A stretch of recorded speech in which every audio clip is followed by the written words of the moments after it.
नमस्कार, सत श्री अकाल, राम राम सा, खमाणी, वणक्कम, प्रणाम। आप सभी का ऑल्टरनेट मीडिया में फिर से स्वागत है। हमारे साथ जुड़े हुए major general Rajeev Narayanan sir, professor at IIT Madras and visiting fellow at क्लॉस। सर और मैं दोनों एकदम कॉन्ट्रास्ट वाले उसमें दिखाई दे रहे हैं। मैं एकदम डेक्ड अप हूँ विंटर वाली क्लोथ्स में। सर साउथ तमिलनाडु में बैठे हैं, वहाँ पे देखिए टी-शर्ट में इतना मज़ेदार काम चल रहा है। बट मैं बस इतना ही कहना चाहूँगी, वैसे जिस ज्योग्राफी में मैं हूँ, पंखा भी चल रहा है। ये अब पंखा ज्यादा ज्यादा धक्का ना लगे तो स्टार्ट होने से कुछ देर पहले मैंने एसी बंद कर दिया था। Oh my God! मतलब भारत ऐसा है कि देखिए आपको सर्दी भी मस्त मिल रही है, गर्मी भी है, मानसून भी कहीं न कहीं हो गई I am sure. So that's the variety we have but आज का जो सब्जेक्ट है वो थोड़ा-सा हट के है हमारे उससे। इट्स वेरी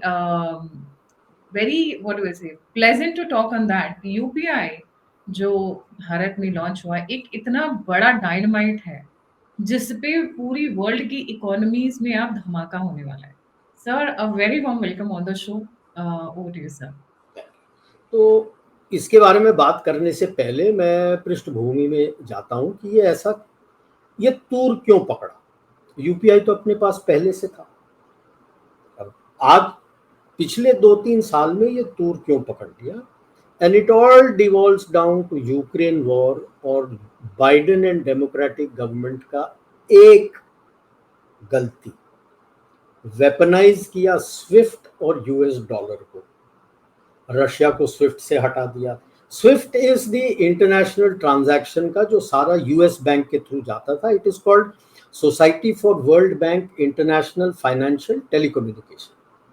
आप कोई भी ट्रांजैक्शन संसार में तब तक कहीं नहीं कर सकते थे, आपको यूएस डॉलर के थ्रू जाना पड़ता था, यूएस बैंक के थ्रू वो क्लियर करता था और ट्रांजैक्शन होता था।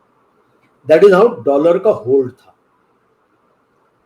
अगर स्विफ्ट और डॉलर ग्लोबल यूज के लिए है, फिर एक टर्म होता है ग्लोबल कॉमन्स, मतलब ये कॉमन प्रॉपर्टी हो जाता है। जैसे आप अपार्टमेंट ब्लॉक में रहते हो तो आपके कॉरिडोर जो होता है जिसमें आपका अपार्टमेंट ब्लॉक खुलता है, जो लिफ्ट होता है, दोज आर कॉमन एरियाज। तो the Swift and the US dollar is part of common area. क्या आप कॉमन एरिया को किसी के लिए ब्लॉक कर सकते हो? आपके अपार्टमेंट नहीं कर सकते। वहीं से झटका सबको लगा, यूरोप को भी लगा। ठीक है, वो यूएस ने जो फ्रीज किया था रशियन डॉलर्स, उसका इस्तेमाल करना चाहते हैं, वो सब है, लेकिन अंदर भय आ जाता है कि यार अगर ये खुल के मेरे ऊपर भी आ जाए तो मैं क्या करूं दबाव डालने के लिए। सो अभी लेट अस टेक इनका यूरोजोन के अंदर इस लड़ाई के पहले 2018 में इन्होंने एक टारगेट इंटरफेस पेमेंट सिस्टम शुरू किया था। यूपीआई जैसा नहीं है, वो एक मैसेज जाता है, उनका एक प्लेटफॉर्म है, वहाँ मैसेज जाता है, वो उसको रेटिफाई करता है। जैसे कंट्रीज उस पर कनेक्टेड होते हैं, वो मैसेज उसको देते हैं, वो टिप्स को देता है, टिप्स पैसा रिजर्व करता है, दूसरे साइड बोलता है हाँ मैं ये पैसे लेने को तैयार हूं, फिर वो पैसा जाता है। So there is a delay in the system, but उसमें प्रॉब्लम ये नहीं था क्योंकि यूरोजोन मतलब जो 20 देश, ईयू में 27 देश है लेकिन यूरो जो एक्सेप्ट कर रखे हैं 20 देश है, वो 20 देश के बीच में ये चलता था। जैसे 2022 के बाद धीरे धीरे धीरे नॉन यूरो वाले देश भी इस पे जुड़ने लगे कि भैया हमें बचा लो, कि अगर यूएस ने कुछ कर दिया तो हम तो मर गए। 2021 में एक जो अपने करेंसीज का रेट बताता है, बैंक ऑफ इंटरनेशनल सेटलमेंट, जो स्विट्जरलैंड में बेस्ड है, बासल स्विट्जरलैंड, उन्होंने दो चीज पे काम शुरू किया था। एक तो एम ब्रिज जो स्विफ्ट के बराबर का हो, जो उन्होंने चाइना को दिया और अब की बार ब्रिक्स में ब्रिक्स पे के लिए बोल रहे थे। स्विफ्ट में तकरीबन 1 हफ्ता लग जाता है, अबाउट 7 वर्किंग डेज। ये एम ब्रिज जो है और जो ब्रिज पे चाइनीज ने वर्कआउट करके निकाला है, उसमें 4-5 दिन, मतलब एक हफ्ता 5 वर्किंग डेज में वो हो जाता है। साथ साथ इन्होंने एक और प्रोग्राम शुरू किया which is called project Nexus. उस पर काम शुरू किया था which is like UPI, as a platform for UPI interconnecting other countries. 2024-25 तक उसके साथ किन्होंने एग्रीमेंट साइन किया? Bharat, Indonesia, Malaysia, Philippines, Singapore और अब लास्ट में ज्वाइन किया है ईयू। ईयू ने भी ज्वाइन कर लिया उसको। हमारा जो यूपीआई है वे तकरीबन लास्ट काउंट 13 कंट्रीज के साथ ऑलरेडी फंक्शनल है, कनेक्ट कर चुके हैं। उनके लिए हमने ये नहीं कि हमने अपना यूपीआई उनको दिया है, उनको यूपीआई जैसा सिस्टम बना के दिया। और इन 13 देशों के रिजर्व बैंक्स के इक्विवेलेंट जो सेंट्रल बैंक या फेडरल बैंक जो बोलते हैं उनके साथ एग्रीमेंट साइन हो चुके हैं। इनमें से बाय द वे फ्रांस भी एक कंट्री है। तो आज अगर आप फ्रांस, अगर आपका कोई बेटा बेटी भाई भतीजा कोई फ्रांस में है जिसको आपको पैसे भेजने हैं तो आप तो यूपीआई के थ्रू भेज सकते हैं आपके लिमिट के मुताबिक। आपके बैंक में जितना आपके सेविंग्स अकाउंट में पैसा है उसके मुताबिक लिमिट रखता है कि आप एक दिन के अंदर इतना ही ट्रांजैक्शन कर सकते हो। 50,000, 1 लाख, 2 लाख, 5 लाख, वो आपके बैंक अकाउंट में कितना पैसा उसके मुताबिक बैंक सेट करके देता है। तो ये आरबीआई के गाइडलाइंस है, तो उतने के अंदर आप भेज सकते। बैंक के थ्रू भी जा सकता है, अगर जैसे स्टेट बैंक का कनेक्ट है सब तरफ। तो मैं जब मेरी बेटी पढ़ती थी तो मैं तो अपना आईएमपीएस के थ्रू, उसके बैंक का डिटेल्स था, आईएमपीएस के थ्रू, उनका एक आईएमपीएस का इक्विवेलेंट नंबर होता है, वो नंबर होना चाहिए। हमारा अपना एसबीआई का जो अपना आईएफएससी कोड है उनका एक अलग कोड होता है आईएमपीएस के थ्रू। 24 घंटे के अंदर पैसे वहां पहुंच जाते हैं, 12 घंटे money use to go there. ठीक है, अभी अपने इसमें 12 के ऊपर काम चल रहा है, 13 का हो चुका है जिसमें फ्रांस भी है, 12 और पे काम चल रहा है, 30 के वेटिंग लिस्ट में है और 30 और ने एक्सप्रेशन ऑफ इंटरेस्ट दिया है। मतलब 85 तो यही हो गए। ईयू और यूरोप पूरा का पूरा अभी आपके साथ आ चुका है अभी। तो आप यूरोपियन कंट्रीज को भी जोड़ लो, लेस यूके, तो 100 से ऊपर देश तो आपके जुड़ गए यूपीआई के साथ। तो हमारा जो यूरोजोन का सेंट्रल बैंक है और आरबीआई, इनका एग्रीमेंट हो चुका है, पिछले साल हो चुका था अक्टूबर 2024 में। चुपचाप से देखो, हम ढिंढोरा नहीं पीटते, जब कुछ लेवल पे पहुंचते तो आप ही आप छुपा नहीं सकते। तब ये मैसेज आया मेरे को भी, अभी कितना 8-10 दिन पहले ही पता लगा कि ये हो गया है। अभी वो इंस्टेंट पेमेंट जो अपना यूपीआई और उनका टिप्स है, टारगेट इंस्टेंट पेमेंट सिस्टम, उस पे कनेक्टिविटी चल रहा है। पायलट प्रोजेक्ट शुरू हो जाएंगे अगले साल, लेटेस्ट 26 नहीं तो 27 में फुली फंक्शनल। ठीक है, और ये प्रोजेक्ट नेक्सस जो मैंने बोला था, जो प्लेटफॉर्म है, उसके थ्रू कनेक्शन होता है ताकि ऑटोमेटिकली उस नेक्सस प्लेटफॉर्म में आपका डेली का करेंसी का रेट आपको आ जाएगा। तो जो भी आप कनेक्टिविटी यूपीआई का ये 12 देश और बाकी जब पढ़े वो प्रोजेक्ट नेक्सस के थ्रू कर रहे हैं। प्रोजेक्ट नेक्सस अपना बैंक ऑफ इंटरनेशनल सेटलमेंट का है, उनका प्लेटफॉर्म है। तो डेली आपका जो करेंसी का रेट है उसको इमीडिएटली पता लग जाएगा, उस प्लेटफॉर्म पे अवेलेबल होगा, उसके सॉफ्टवेयर पे अवेलेबल होगा, दिक्कत ही नहीं है। इंस्टेंटेनियस 10 सेकेंड्स के अंदर ट्रांजैक्शन इज थ्रू। ठीक है, तो ये दिखाता है कि ग्रोइंग लैक, यानी यूरोप के अंदर धीरे धीरे यूएस के ऊपर से भरोसा उठ रहा है। तो ये देखो, कोई बड़ा ताकत हो और उसका करेंसी साथ में लिंक्ड रहता है, ये सेट होता था वेस्ट का कि बड़े ताकत का ही करेंसी होता था जो चलता था। इसके 8-9 स्टेज होते हैं ऑफ राइज एंड फॉल।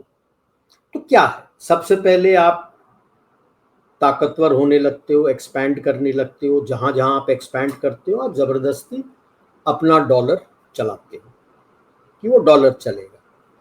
फिर आपको भूख होती है कि मैं और बड़ा पावर होना है, तो और ज्यादा देशों के ऊपर आप कब्जा करना चाहते हो।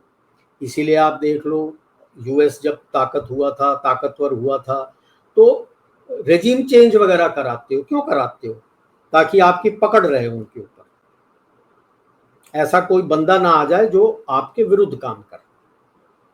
मिसाल के तौर पर इराक और लिबिया ले लो।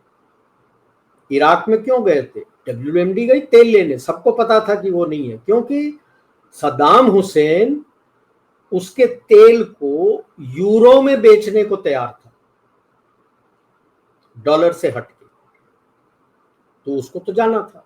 सिमिलरली अपना मुअम्मर गद्दाफी तेल को कोई करेंसी नहीं कहता, तेल के एवज में मुझे गोल्ड दो, तो उसको जाना था। उन्होंने तो निपटा दिया, उनको मार दिया जान से। लेकिन जब ये आप ज्यादा फैलना कोशिश करते हो, ओवर एक्सटेंशन करते हो, तो आप इकोनॉमिकली क्या होता है कि खर्च करने के लिए फिर डेफिसिट स्पेंडिंग आ जाती है, कि आपका इनकम कम होता है और खर्चा ज्यादा होता है, क्योंकि ये चीजों पे आपको ओवर स्पेंडिंग होता है। लड़ना है, ये करना है, दबाव डालना है, किसी बंदे को खरीदना है, उसके लिए भी पैसे चाहिए। जब ये कुछ समय तक चलता है तो अब आपका फिस्कल क्राइसिस आने लगता है, तो आप पैसा ज्यादा प्रिंट करने लगते हैं। 71 यूएस एक्सटेंशन कर गया था, कोरिया में लड़ चुका था, वहां पे बैठा हुआ था, बेसिस बना रखे थे, यूरोप में बेसिस थे, फिर वियतनाम में लड़ाई शुरू हो गई थी, पैसे बहुत खर्च हो रहे थे, उतना गोल्ड था नहीं। तो 71 में निक्सन ने क्या किया कि गोल्ड से लिंक तोड़ दी और बोला जी भाई अब कर ले जितना प्रिंट करना। तो उससे क्या होता है, आपका परचेसिंग पावर कैपेसिटी जो होता है वो कम होने लगता है, लोगों को हल्के हल्के से डर लगने लगता है, पैसा ज्यादा चाहिए होता है उसी चीज के लिए। तो वो समय होता है जहां से आपका इकोनॉमिक डिक्लाइन धीरे धीरे शुरू होता है। ये चीजें जो मैं बोल रहा हूँ ओवरनाइट नहीं होता है, 15, 20, 50 दशक लगते हैं इसको धीरे धीरे आने, समय पूरा होने में। ठीक है, जब ये होने लगता है तो आपसे अलग होने लगते हैं लोग, अलायंस आपके टूटने लगते हैं, आपसे अलग होने लगते हैं, आपके अंदर घरेलू प्रॉब्लम्स ज्यादा होने लगते हैं, क्योंकि इनकम डिस्पैरिटी बहुत ज्यादा हो जाता है। ठीक है, और लोगों का आपके करेंसी के ऊपर भरोसा उठ जाता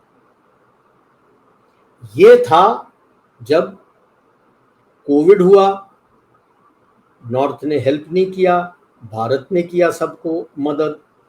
फिर लड़ाइयाँ हो गई तो उन्होंने करेंसी फ्रीज कर दिया, स्विफ्ट को फ्रीज कर दिया। तो अब लोगों का भरोसा उठने लगा कि भाई साहब इससे बच के रहो, ये नीचे गिर रहा है, अभी पैसे है नहीं इसके पास, अब ये सब कर रहा है। तो उसमें क्या होता है, अब लोग देखने लगते हैं कि ऑल्टरनेटिव्स क्या है। आप मिलिटरीली भी अभी आप देख लो क्या कर पा रहा है। वेनेजुएला पे शिप ले गया, फिर बोलता है कि मैं कैरियर बैटल ग्रुप ले जाऊंगा, अब कहता है कि मैं वेनेजुएला के एयर स्पेस बंद करूंगा। I hope he knows that the Su-30s which are there are being flown by Russian pilots.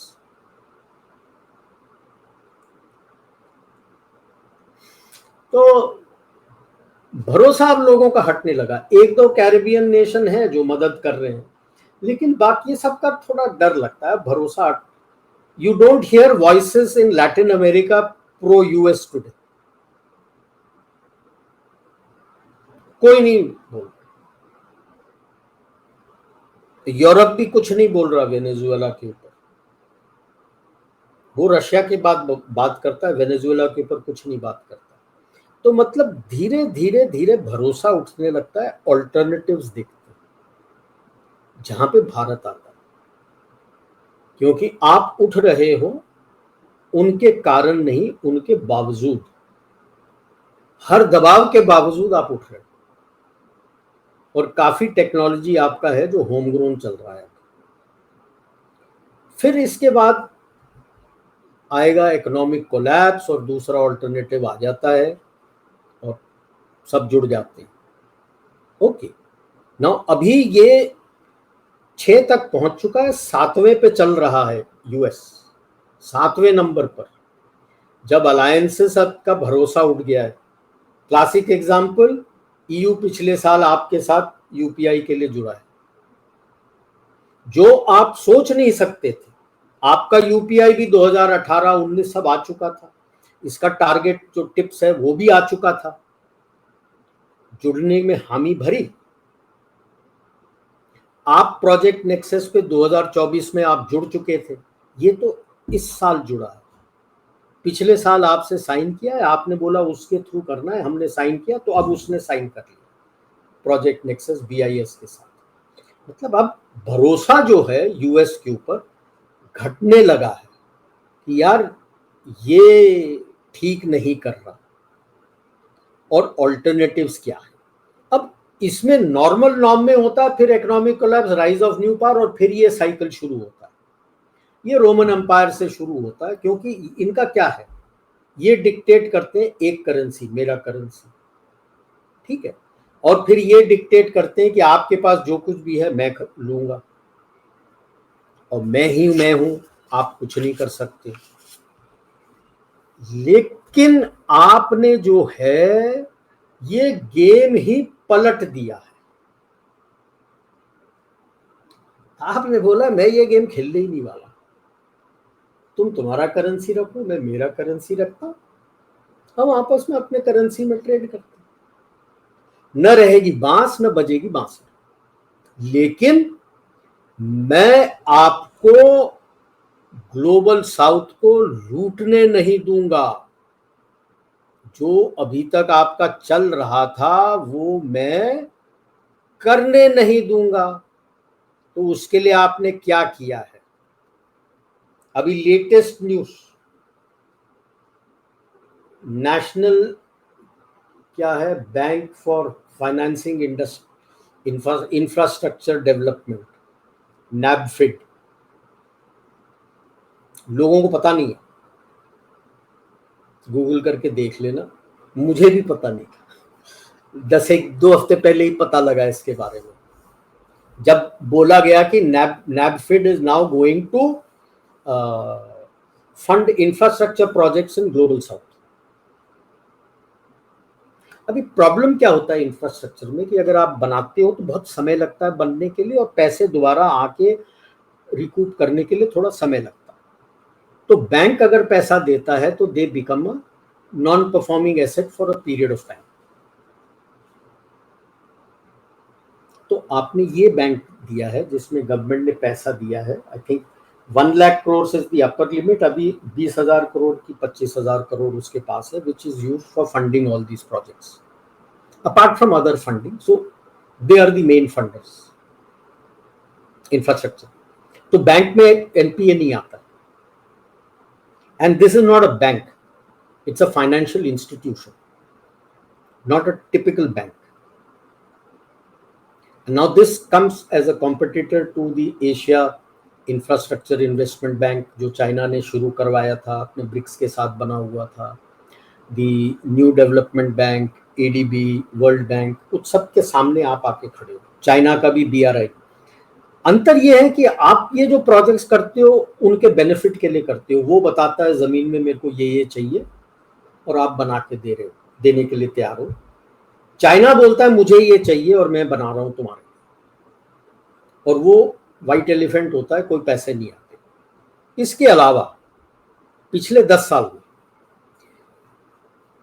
Approximately 12 billion आपने पैसे LOC, lines of credit, extend किए हैं to 42 African countries in 196 locations where they want to do that. Then Latin America को भी इसी तरह से across close to about 100 locations आपने दिया है $811 million।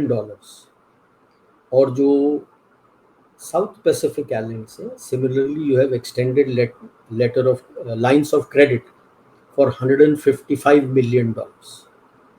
और जो अपने central Asia and other Commonwealth of Independent States, the breakaway states from Russia, mostly Central Asia, you have given 1.84 billion already.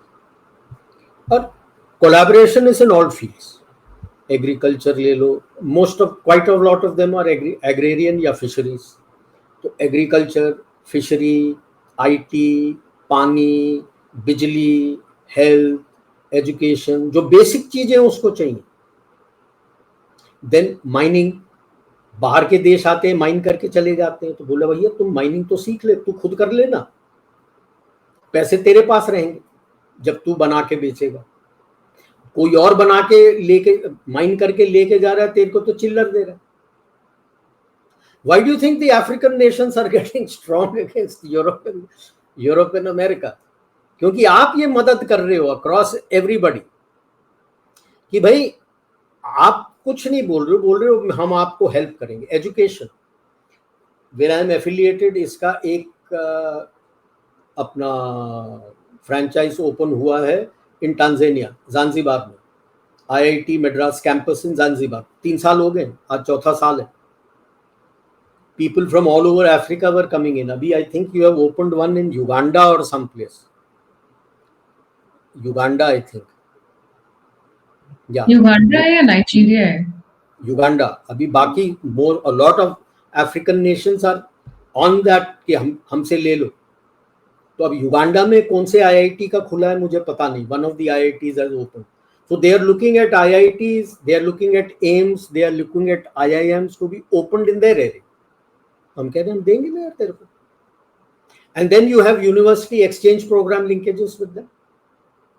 जैसे हम भागते हैं वेस्ट की तरफ लिंकेज करने के लिए, now you will have linkages with them. This is the kind of integration you are doing and you are helping them do internal trade अपना। लाइक अफ्रीका में भी आई थिंक इकोवास के अंदर you have help them to do खुद का trade, अपना खुद का सेंट्रल एक बैंक खोल के उसके थ्रू आप अपना ट्रेड करिए, आपस में ट्रेड करो ना। Why are you looking at going only to the Europe and USA? आपस के ट्रेड में भी आपको फायदा है, इंटरलिंकेजेस हो जाएगा। सो like I said, roads, power, sanitization, agriculture, irrigation, capacity building, आपके एजुकेशन, IT सेंटर्स, हर एक चीज में कैपेसिटी बिल्डिंग करना है, इंडस्ट्री, एजुकेशन, हेल्थ केयर। तो ये इस तरह से आप ग्लोबल साउथ को जोड़ के लेके चल रहे हो। आपका जो एक मर्कोसुर है, ग्रुप ऑफ 4-5 कंट्रीज, ब्राजील के साथ जो लैटिन अमेरिका में है, उसके साथ आपका डील चल रहा है। सो everyone is now looking towards you and that is why you said कि भाई ठीक है, अब मैं, since they have faith in me and आपको भी अभी भरोसा हो गया है 5-10 साल इसको इस्तेमाल करके कि इसको इस तरह से कर सकते हैं। You open it up to global south कि हम आपको मदद करेंगे, क्योंकि first you won their trust. And तो अभी आप एक्चुअल मल्टीपोलैरिटी पे काम कर रहे हो कि भाई ऐसा कोई नहीं होगा कि ये बड़ा, अभी जैसे लेटेस्ट इसका लोवी इंस्टीट्यूट ऑस्ट्रेलिया ने निकाला है, कहता है एशियन पावर इंडिस, उसमें यूएस को और बाकियों को लिया। It is not Asian power indices, it is their concept of power indices. अब उसमें पावर के लिए क्या क्या लिया मुझे पता नहीं। कहते 70% एंड अप होगा तो वो सुपर पावर है, और up to 40% you are a major power, उसके नीचे you are a rising power. तो 2 सुपर पावर दिखाया उसने, US and China. I don't know by what metrics. India is being shown as a major power and rest everybody as a rising power. आप work कर रहे हो अपने पुराने चक्रवर्ती concept के ऊपर कि भाई you will be the benevolent leader and guide and train and do everything, but there will be multipolarity. तो इसके ऊपर पहले भी चर्चा किया था। जैसे एक मल्टीपोलैरिटी तो क्लियर निकल के आ रहा है, जिस तरह से भारत और ग्लोबल साउथ एक साथ चल रहे हैं, that Bharat and global south bulk जितने आपके साथ हैं वो एक ग्रुप हो गया। ईयू और उसके, यूरोप और उसके जो एलाइज बनते हैं वो एक ग्रुप हो गया, ईयू और उसके allies. I would say Russia और उसके एलाइज जो बनते हैं एक और ग्रुप होता है, चाइना और उसके एलाइज एक होता है, और यूएस और उसके एलाइज एक होता है। ये 5 निकल के आते हैं। यूएस अभी डरा क्यों? इसीलिए आपको इंटरनल चैलेंजेस काफी देगा। ये जो आप जुड़ रहे हो US, Bharat and Europe, EU, आपका ग्लोबल साउथ के साथ you control about 40% of the global economy, GDP. आपका ग्रुपिंग जो है covers 40% of the 44% to be precise. अगर आप टोटल कर लो जो अपने 127, क्योंकि किसको जोड़ा है मैंने, जो 125 अटेंड किए थे वॉइस ऑफ ग्लोबल साउथ, और 2 ने वीडियो में अटेंड किया था, ऑनलाइन अटेंड किया था, और आप अपना जोड़ लो, तो उसको जोड़ के अगर आप लेते हो तो आप as per nominal GDP 44% of global GDP आपका सेगमेंट बनता है। That's huge. Huge. समझने में तड़प क्यों है? ईयू और उसके जो एलाइज हैं आज के तारीख में 29% जीडीपी कवर करते हैं। आप दोनों जुड़ रहे हो, आप जुड़ गए, 44 plus 29, 73% of global GDP you will control. You will dictate the global policies. Wow, that's why इनको मिर्ची लगी हुई है. That's huge, बहुत sir. मिर्ची लगी हुई है It's भाई। going to यूएस एंड आज जो यूएस और उसके एलाइज, अगर मैं ईयू को हटा दूं क्योंकि उनको बहुत दिक्कत है, यहाँ कुछ एलाइज उसके हैं, लाइक ब्रिटेन है, पोलैंड है, लैटवियन कंट्रीज हैं, they total up only 7% of the global GDP.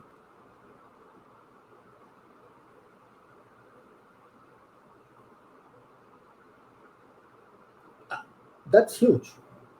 Now you realize क्यों ट्रंप इतना तड़प रहा है, क्यों चाइना इतना तड़प रहा है। उसके स्टेटमेंट्स आ रहे हैं, हमारे जो बिके हुए लोग हैं उनको कितना दे रहे हैं, क्यों इतना चीख पुकार हो रहा है। Now you realize why IMF has put you down at sea, कि भाई आपको 5 ट्रिलियन होने के लिए 4 साल लगेंगे, और आपका पिछले, इससे पहले क्वार्टर का अप्रैल में जून वाज एट 7.2%, जुलाई अगस्त सितंबर is 7.8 and this is 8.2. if you take average half year you have grown at 8%. अक्टूबर का महीना आपको एडजस्ट करने में थोड़ा टाइम लगा, नवंबर के महीने में you have exceeded September's growth by 11%. That means in the month of October you went down by 10% and you have increased by 21%. ये तड़प देख रहे हो क्या है? Your exports have grown. Service sector ही नहीं, your manufacturing sector itself has grown. वो आपको केवल सर्विस सेक्टर का ग्रोथ दिखा के बोलेंगे कि नहीं सर्विस पे बात कर रहे हो ना।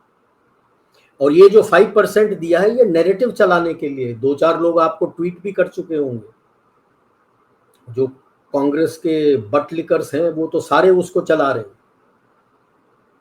कि भाई आप ग्रो नहीं कर रहे, ये नहीं वो नहीं। ये तड़प है, क्योंकि ये अभी IMF भी तो झूठी बोलता है सर। IMF ने भी तो कैसे नहीं बोलेगा यार, वो तो यूएस में बेस्ड है। अगर वो इतना खराब है तो यूएस के एमएनसीज और वॉल स्ट्रीट सब भारत में क्यों इन्वेस्ट कर रहे हैं?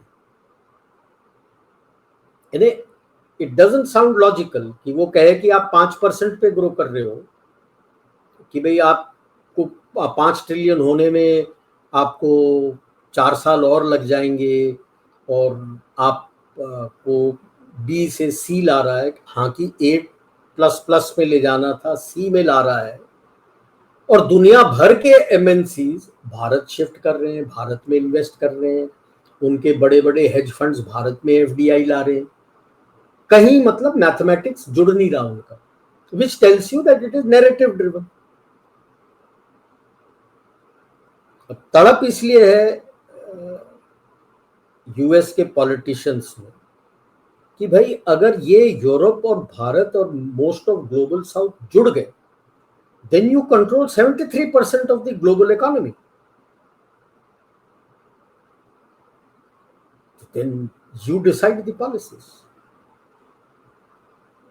और इसमें भारत जो कर रहा है, किसी एक करेंसी को तोड़े तो कैसे तोड़े, कोई करेंसी तो फियाट करेंसी बना ही नहीं, और तड़प है। और थोड़ा क्या इसमें तो, एक चीज मैं हाँ, पूछना चाहती थी, आई एम श्योर मेरे व्यूअर्स का भी ये क्वेश्चन होगा कि जो यूपीआई हम डिफरेंट डिफरेंट कंट्रीज में इंट्रोड्यूस करा रहे हैं, तो क्या उसको जो रन करने का फीस है या रेंट है, are we charging them? Obviously we are nothing, charging it them. Is free of charge, it is free of charge.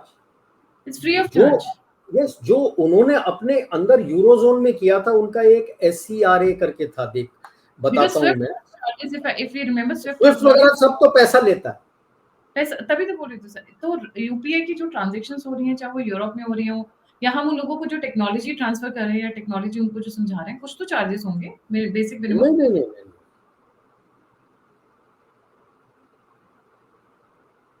That is interesting, क्योंकि स्विफ्ट से जब भी आप डॉलर इधर उधर करते हैं तो उसका उसका चार्ज लगता है, उसके पैसे लगते हैं, वो फ्री में नहीं होता है। It comes with a burden. या एंड देन से स्विफ्ट के साथ कोई ना, बताता अच्छा हूँ एक सिर्फ वन मोर थिंग, यहाँ पे कंट्रोल गवर्नमेंट के हाथ में होता होगा, राइट? अगर सपोज फ्रांस है तो फ्रांस के गवर्नमेंट के हाथ में है control, the transfer of the money and the banking system. Swift it's का going through control, the banks. See, all your banks are now interconnected now so through banks the are, federal. Government का कोई देखो, role नहीं है। yeah, because basically, like I said ना, why are you doing it through Project Nexus के through क्यों कर रहे हो? हालांकि BIS जो बैंक ऑफ इंटरनेशनल सेटलमेंट्स है, it is a private bank, but world के जितने भी आपके रिजर्व बैंक एंड इक्विवेलेंट है, they are hooked on to it, they are part of it, right? उन्होंने प्लेटफॉर्म बनाया project Nexus. So all your banks, जैसे हमने बोला था, India, Indonesia, Malaysia, you all your central banks are hooked on to it. So the digital connectivity is through that, ठीक है? So the governments control is not there, क्योंकि SWIFT के context में control काफी ज्यादा था यूएस के पास में, गवर्नमेंट के पास में था। Basically all the banks that you were passing your SWIFT through, you had to pay commission, और यहाँ पे कमीशन बिल्कुल खत्म है, जीरो। इनका यूरोप का भी था, मैं उसका फुल फॉर्म देखता हूं, सेरा करके था, हाँ,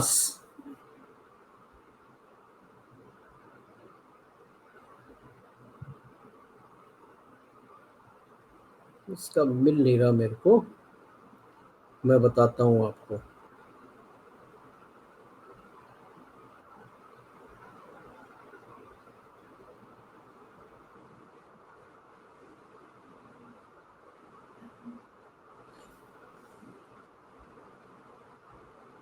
इनका एक सेरा करके एक्रोनिम है,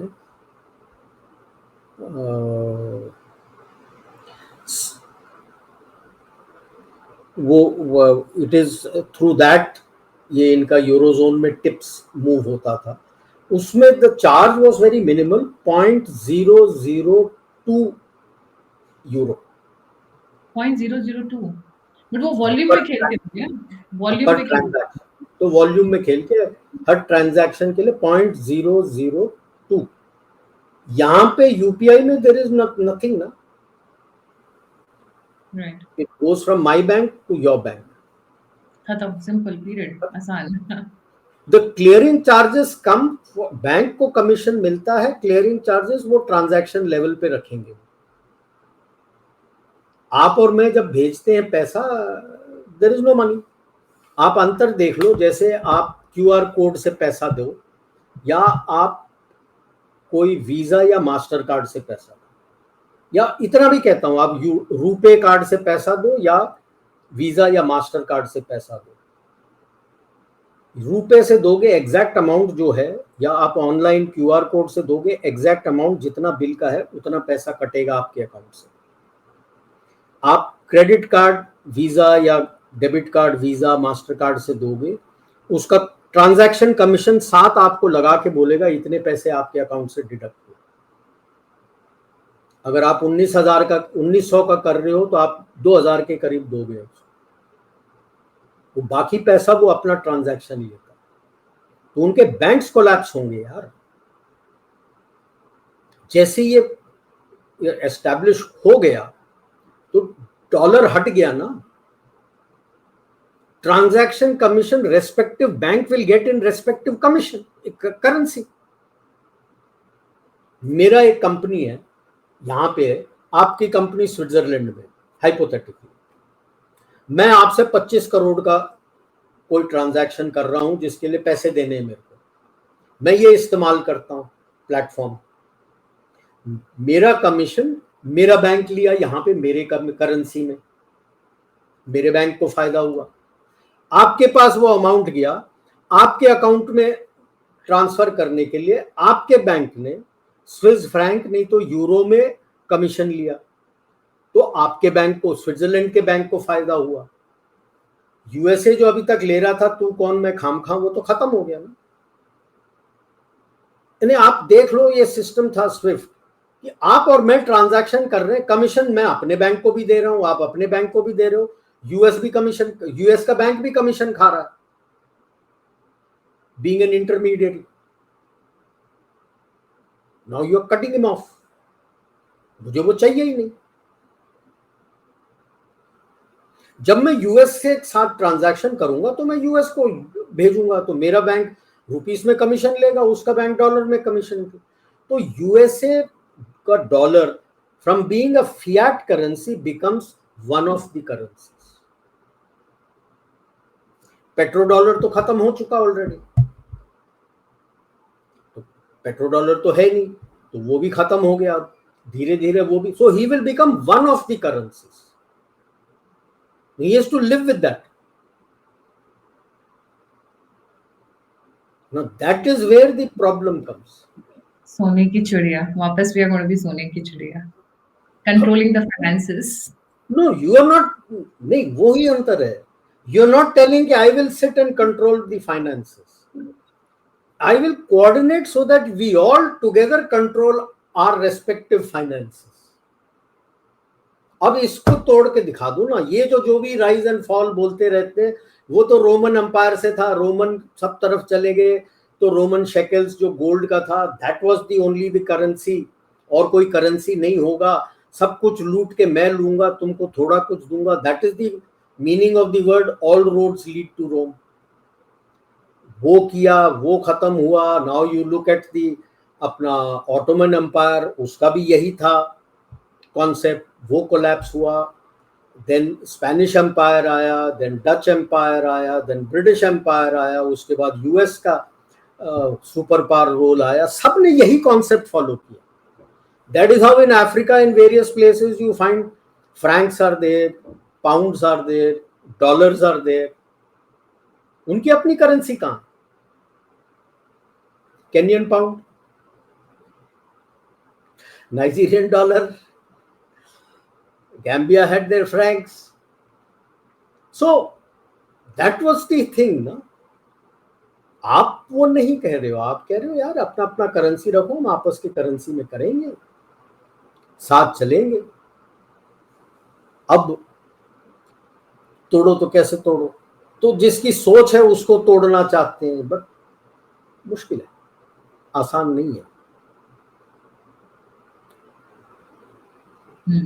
it gives independence also no, और खतरा नहीं है। अब जैसे इन्होंने स्विफ्ट में ब्लॉक कर दिया, हम करने नहीं देंगे, सैंक्शंस लगा दिए, एक हमेशा धकधकी लगी रहती है कि कब सैंक्शंस लगा दे। एक तो इतने चिंदी चोर है सर, जहां से सामान निकालते कभी वापस नहीं करते, हमारा सोना चुराने की पूरी कोशिश कर रहे हैं। नहीं नहीं, अभी आप ये देख लो ना, सैंक्शन बोला है, जैसे ये तूर पकड़ लेगा अगले 1-2 साल में, उसके बाद लगाते रहे सैंक्शन, है क्या फर्क पड़ता है, मुझे तेरे बैंक से कोई लेना ना देना। सर ऐसी फीलिंग नहीं आ रही जैसे एक, मतलब एक जैसे अंगीठी होती है बड़ी सी, और नीचे से सिर्फ एक छोटी सी माचिस की तीली, छोटी सी आग, and then it's pressed till the top. UPI is just like that, and it's the way it is spreading, it's going to engulf the entire dollar, या मैं Yeah, बोलूंगी SWIFT. see, basically it is what is going to happen is that you are bringing in true multipolarity. Multipolarity मतलब हर एक का अपना अपना group होता है, and in multipolar world you are saying no currency is dominant, सब हम अपने अपने करेंसी में करेंगे। आप जो अभी जैसे मैंने बोला ना, आपके 13 कंट्रीज के साथ हो रहा है, आप अपने अपने करेंसी में कर रहे हो। Each to his own kingdom. या मैं अपने करेंसी से पैसा देता हूँ, that's why I said project Nexus के थ्रू करा रहे हैं, भारत करा रहा है, क्योंकि वो BIS का प्लेटफॉर्म है, बैंक ऑफ इंटरनेशनल सेटलमेंट, वो हर दिन आपको निकाल के देता है कि आज का करेंसी एक्सचेंज रेट क्या है। वो आपके प्लेटफॉर्म पे अवेलेबल है digitally. I don't have to worry and keep feeding it every day ना। Moment it is available there, it is available through all the network which is connected. अपना भी the national क्या है वो NPCI, that is what it is, जो हमारा है National Payments Corporation of India, that is the mother of UPI. UPI का platform जो डेवलप किया है national payment corporation of India, they have given a unified payment interface, and that unified, that concept you are giving it out to others कि इसको इस तरह से कर लो, और आपका हर एक का QR कोड हो जाता है। You have a separate commercial और personal, and only thing, जब आप ट्रांजैक्शन करते हो बड़े लेवल पे करते हो, आपके करंट अकाउंट में उतना पैसा होना चाहिए, बैंक के मुताबिक आप अपना ट्रांजैक्शन लेवल बढ़ा के रख लो। अदरवाइज आज भी IMPS, RTGS, नेफ्ट तो है ही आपके पास, ये भी आपका जुड़ जाएगा। True. And you through. Yeah, good to go. So USA is collapsing. There is no doubt about it. क्योंकि आपका ट्रेड सब तरफ डाइवर्सिफाई होके बढ़ गया है नवंबर के महीने में। ये नहीं हुआ है कि आपका ट्रेड USA से कम हुआ है। Despite the 50% tariff, there has been a 7% growth in your export to USA. और लगाओ tariff. Demand. People have faith in what you make. There is demand for what you make. iPhone तो सारे US जो जाते हैं यहीं से जाते हैं यार, तो टैरिफ लगा ना लगा क्या फर्क पड़ता है, आईफोन तो तेरे सारे यहां से जा रहे हैं। अभी पूरा नहीं हुआ है, बल्क जाता है, अगले साल से तो पूरा का पूरा जाएगा यहां से, लगा ले टैरिफ। अब उसे समझ नहीं आ रहा मैं बैक ट्रैक कैसे करूं। सुप्रीम कोर्ट उसका 14 नवंबर को देने वाला था, वो उसने ही हियरिंग हो गया है, reserved is judgment till when, February next year. थोड़ा ज्यादा नहीं हो गया sir? That's almost like 4 months, 3 months. बाकियों की भी खुंदक है इससे, इसने भी कुछ बोला होगा कि मैं कुछ कर दूं, क्या कर लेगा। रशिया के साथ अभी आपकी साइन हो रही है डील, एंड EU के साथ 27 जनवरी को होने वाला है। 26 जनवरी को EU council president Antonio Costa and EU commissioner, जो प्रेसिडेंट है, कमीशन की प्रेसिडेंट है अपनी उर्सुला वॉन डर लेयन, और most likely have been invited as chief guest for your Republic Day parade. तो पहले आएंगे, सारा बात हो जाएगा। 27 तारीख को is the formal signature, and you have the UPI connect. खत्म।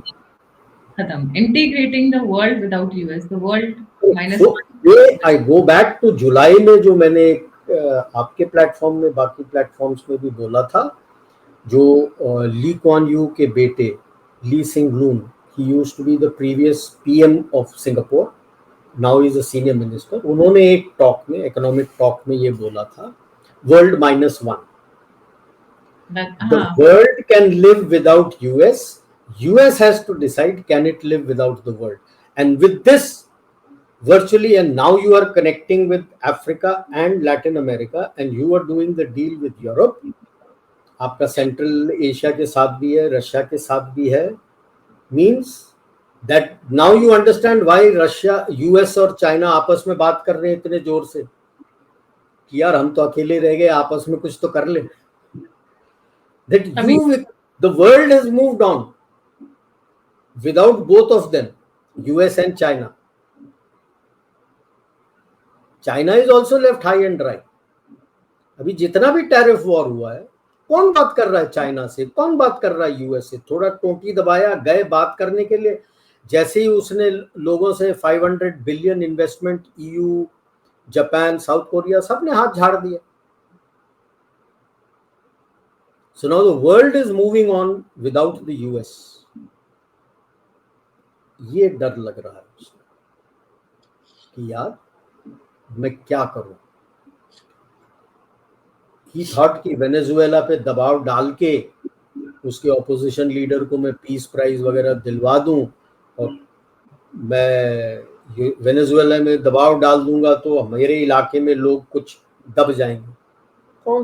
कौन दबा? 2 लैटिन कैरिबियन कंट्री, 2 ही दबे, बाकी कौन? कोई दबा ही नहीं. ब्राजील के ऊपर दबाव डाल रहा था वो बोल्सोनारो, तो गया जेल. सुप्रीम कोर्ट ने तो बोल दिया हाँ 23 साल के लिए जेल में है वो, for trying to do the similar thing like Jan 6 का जो ट्रंप ने किया था 2020 में. ट्रंप सपोर्टर्स ने कैपिटल हिल चार्ज किया था ना, तो he had tried to do a military coup. So the chief refused and one of the generals who had accepted, वो भी, उसका भी कोर्ट मार्शल होकर वो भी जेल में. इसके पीछे बहुत पड़ा था, लुला के पीछे कि बोल्सोनारो को जेल में मत डालो, वो तो गया जेल. मदुरो को कुछ नहीं कर सकता, कोलंबिया उसके साथ जुड़ गया. सो नाउ स्लोली यानी अंडरस्टैंडिंग आ रहा है कि नहीं पता नहीं, but there US incorporation has understood कि we are sinking and we have to look at Bharat. But the US polity, and I'm not saying only Trump, even Democrats have not seen the light. वो अभी भी उसी धुन में है कि we control the world, and अगले 2 साल में it will be too little too late, and उसके बाद प्रॉब्लम आना शुरू है. तो अब जब आप you've gone in for transactions in local currencies and all, I hope the economists are looking at the concept कि अब आप फॉरेक्स रिजर्व कैसे होल्ड करो. आज तक तो डॉलर था या पहले पाउंड था, तो you kept your foreign exchange reserve in dollars and pounds. You're muted. So we go to their end is near, they're not able to see it actually. Yeah, so will your forex be in local currencies? Will your forex be in gold? किस पे रहेगा आपका foreign exchange? सोना darling सोना. तो ये जो अभी इवॉल्व हो रहा है, ये और अभी इवॉल्व होगा. When you start moving away your foreign exchange, already that has started, क्योंकि यूएस के जो हर महीना ट्रेजरी बॉन्ड इशू करता है वो 30 साल, 40 साल, 50 साल का, नो कंट्रीज बाई. लेकिन कॉन्स्टिट्यूशनली उनके जो 4-5 बड़े बैंक हैं, they are obliged to buy that. Then you have a problem because it's an NPA. Non-performing asset. So what happens to the common man who's saving in the bank? So I already told my son-in-law and daughter कि भाई साहब वो छोड़ दो, gold और silver लेना शुरू कर दो. Start saving in gold and silver. You never know when the dollar collapses. Gold only, छोटा savings in gold only. That's the best way. हाँ, थोड़ा cash होना चाहिए.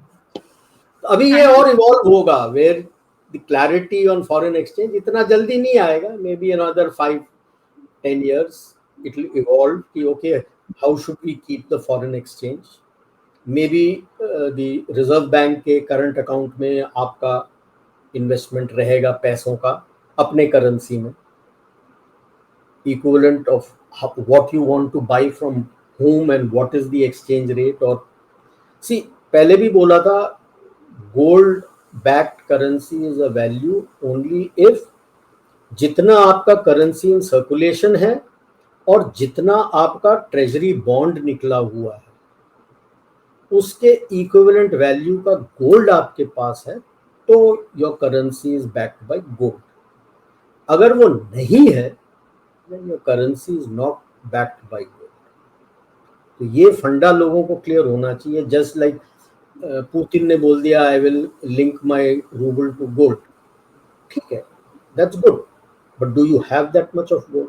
Now that we have got so much of gold reserves that have been cited in MP and other places, you can mine for that now, mining के वो निकल रहे हैं and you can start keep, you don't need to buy that gold, ना आपका ही gold है, आप x amount उस माइन से बोलो कि मेरे पास ट्रेजरी में आएगा इतना Boolean, so you will start getting your gold, you don't need to buy।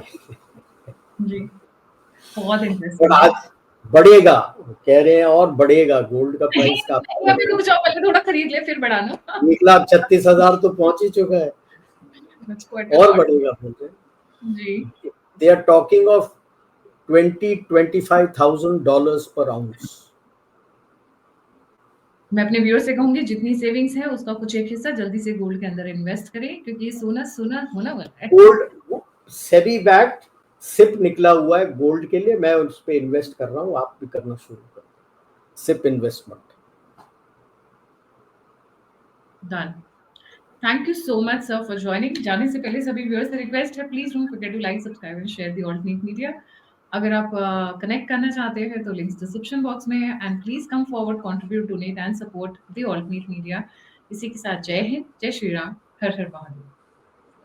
जय श्री